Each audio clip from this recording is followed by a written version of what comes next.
သိဘူး ဘာကောင်းမလဲရှမ်းခောက်ဆယ်ပဲအနည်းရှမ်းခောက်ဆယ်တဲ့ပွဲများများထည့်ပြီနော်ဟုတ်ကဲ့ အမကြီးရှက်ခတ်စိမ်းနှစ်ပွဲညင်ညင်လေးလုပ်ပြီးပါနော်ကားလက်မိတ်မှာရက်ထားတာမလို့ ဘယ်လိုလဲ အဲ့လိုလုပ်လို့ရလား ကိုအလက်နဲ့ကိုပဲနော်သူများရင်လည်းဒီလိုပဲစောင့်နေတာ哦 အရှင်လုပ်ပြီးပါနော်ယောက်ျားကလေကားထဲမှာစောင့်နေရတာမဟုတ်တာဝန်ကျရဲရောက်လာတယ်နာပြီပဲခုနကလည်းရက်လို့မရဘူးလေဟိုဘက်ဆိုင်ကလမ်းပေါ်မှာထိုင်ကုန်ကြီးချနေရဥထားသေးတာလမ်းကိုတအူးလေးပိုင်နေများမှတ်နေလားမသိဘူးအဲ့လိုလူတွေနဲ့တကယ်စိတ်ကြက်ဖို့ကောင်းနေအာတကယ်တော့ရဲရောက်လာရင်လည်းကြောက်ကြမလို့ပါဘူးဟိုယောက်ျားကကားထဲမှာစောင့်နေတာပဲဟာ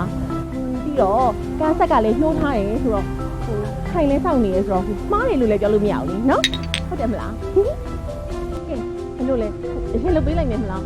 ညင်ညင်တော့လို့ရအောင်လို့နော် အတော့ရှမ်းခောက်ဆယ်တဲ့ပွဲနော်မြန်လေးလုပ်ပြီးအလက်မကြော်စင်းနဲ့ကျွန်တော်အခုထလာယူမယ်အမလည်းမှားနေပြီကားမရတဲ့နေရာမှာလည်းရက်ထားတယ်ကားလမ်းကြောင်းမှာလည်းနှစ်ထပ်ရက်ထားတယ်ဒီဟိုမှာရှိတဲ့ဆိုင်ကလည်းတူတူပဲဆိုင်ကြောင်သွားကြမရှိအောင်ပိတ်ပြီးသုံးတာတည်းရယ်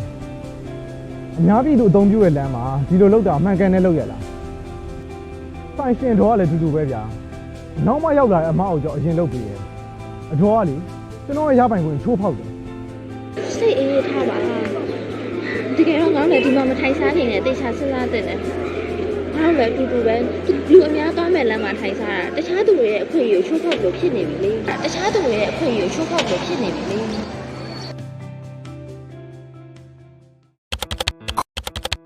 ကိုကျိုးအတွက်စဉ်းစားခြင်းအများအကျိုးအတွက်စဉ်းစားခြင်းဘယ်သူနိုင်မယ်ထင်ပါသလဲအများအကျိုးအတွက်ဦးစားပေးစဉ်းစားမယ်ဆိုရင်တော့ကျွန်တော်တို့ကိုယ်တိုင်ကစတင်ရမှာဖြစ်ပါတယ်ကျွန်တော်တို့ရဲ့စဉ်းစားတွေးခေါ်မှုပုံစံကိုပြောင်းလဲရပါမယ်ကျွန်တော်တို့ရဲ့အပြုအမူတွေကိုလည်းပြောင်းလဲရပါမယ်